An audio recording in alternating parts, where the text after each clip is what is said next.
Up next. Well, Molly just mentioned Republicans are giving a second opinion on the budget, introducing their own spending plan, but with some very big differences. Indiana Republican Mike Pence is chairman of the House GOP Conference Committee.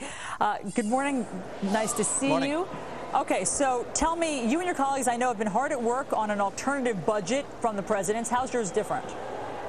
Well, under the strong leadership of Paul Ryan and our budget committee, we're going to bring a budget to the floor that spends less, borrows less, and instead of raising taxes on virtually every American, as the Democrat budget does, we're actually going to cut taxes to encourage the kind of growth that has always been the mainstay of economic recovery in this country. There's also even a more conservative budget, the Republican Study Committee. I'm a co-sponsor of that budget as well. So Republicans are coming forward with ideas that are, as the Democrats go with a budget that spends too much, taxes too much, and borrows too much, Republicans are going the opposite direction, Allison, sailing toward a balanced budget with fiscal discipline and the time-honored principles of growth and reform. Okay, so one of the tenets of your budget, as you've just said, is to cut taxes for the wealthiest Americans. But, you know, there's so much outrage right now against these financial fat cats and Wall Street executives. Is now really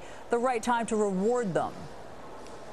Well, look, John F. Kennedy knew, Ronald Reagan knew, the way to get an economy moving in a recession is to give the American people, small business owners and family farmers, more of their hard-earned tax dollars to spend. The Democrat budget, by contrast, Allison, actually contemplates over $1 trillion in tax increases over the next several years. Yes, that's but, not a prescription for recovery. That's a prescription for economic decline. Sure, but family farmers are different than these Wall Street executives that make millions and millions of dollars, and you would cut their taxes as well.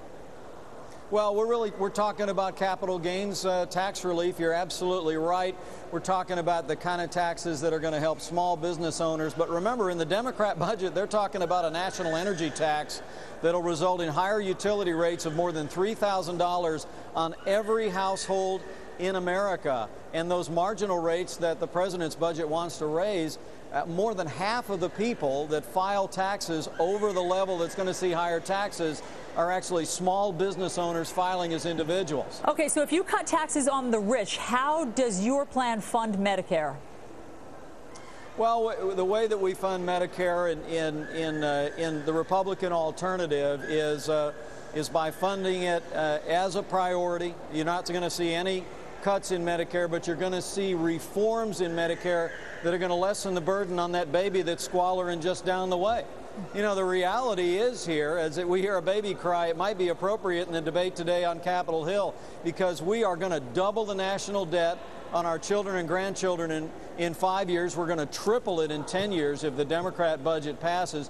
We need to be standing for fiscal discipline and reform, for the kind of entitlement reform that's going to take the burden off future generations, and for the kind of tax relief that's going to get this economy moving again. All right, Congressman Mike Pence, we'll see if all of this was just an academic exercise that you just went through, or if some of it does sneak into the Democratic budget today. Thanks for coming on.